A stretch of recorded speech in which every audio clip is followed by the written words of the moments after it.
নমস্কার বন্ধুরা, চলে এলাম সেই কাঙ্ক্ষিত ভিডিও নিয়ে। আজ বিয়ের দিন। আজ আমার বন্ধু সুব্রতর বিয়ের দিন। আমার মেয়ে মঞ্চে দাঁড়িয়ে আছে, সে খুব উৎফুল্ল। এই যে দেখেন, বিয়ে বাড়ি চলে আসলাম। বিয়ে বাড়ির মেন ফটকে যে গেটটা করেছিল আলোকসজ্জা দিয়ে ভরপুর, নিত্য দিনের মতোই আমরা বিয়ে বাড়ি ঢুকলাম। অনেকেই ঢুকে গেছে, আমি ভিডিও করব বিদায় একটু পিছে পিছে যাচ্ছিলাম। আলোকসজ্জাগুলো অনেক সুন্দর করেছে। এরা গেট দুটা করেছে, যেহেতু বাজার থেকে একটু ভিতরে, তাই বাজার থেকে গেটটা শুরু করেছে। পাশে আর একটি বিয়ে হচ্ছিল, আমি সেই গেটের দিকে আসছিলাম, ভিডিও করা হয়নি। এই সেকেন্ড গেটটা অনেক সুন্দর লাগছে আমার কাছে। বন্ধুরা, আপনার কাছে কেমন লেগেছে আপনারা জানিয়েন কমেন্টে।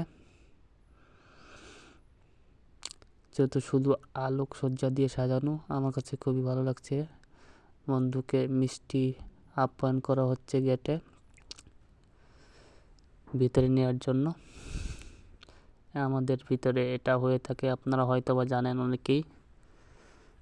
আমার বন্ধু বান্ধব অনেকে আছে, তারা জানে কিভাবে আমাদের অনুষ্ঠানগুলো হয়। আপনারা দেখেন, যদি কেউ জেনে থাকেন কমেন্টে জানিয়েন।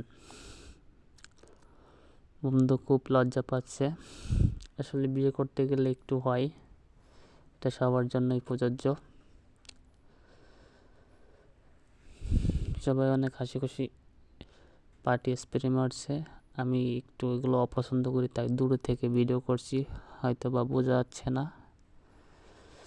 এগুলো কাপড় চোপড় নষ্ট হয় আর কি, এগুলো না মারাই ঠিক। তারপর আমি দূর থেকে দেখার একটা অনুভূতি নিলাম।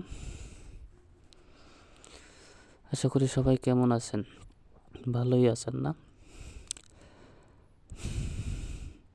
এখন আমরা চলে যাচ্ছি গেট থেকে ভিতরের দিকে, বিয়ে বাড়ির দিকে। এখানেও কিছু আলোকসজ্জা করা হয়েছিল, সামনেই প্যান্ডেল দেখা যাচ্ছে। বিয়ে বাড়িতে অনেক লোকজন, বরযাত্রী দিয়ে কন্যাযাত্রী দিয়ে অনেক লোকজন এসেছে। এখানেই বিয়ের আসর, যেখানে ছাদনাতলা বলা হয়, এখানে বিয়ে অনুষ্ঠিত হবে। আলপনার ডেক কত সুন্দর দেখুন আপনারা। আর কে কে আলপনা দিতে পারেন কমেন্টে জানিয়েন। এখন বিয়ে করার জন্য আমার বন্ধুকে তার বৌদিরা নিয়ে যাচ্ছে একেবারে আসনের সন্নিকটে। তাই বন্ধুরা, আজকে আর নাই, ভিডিও করলাম। এখন বিয়ের চাপ। ধন্যবাদ সবাইকে।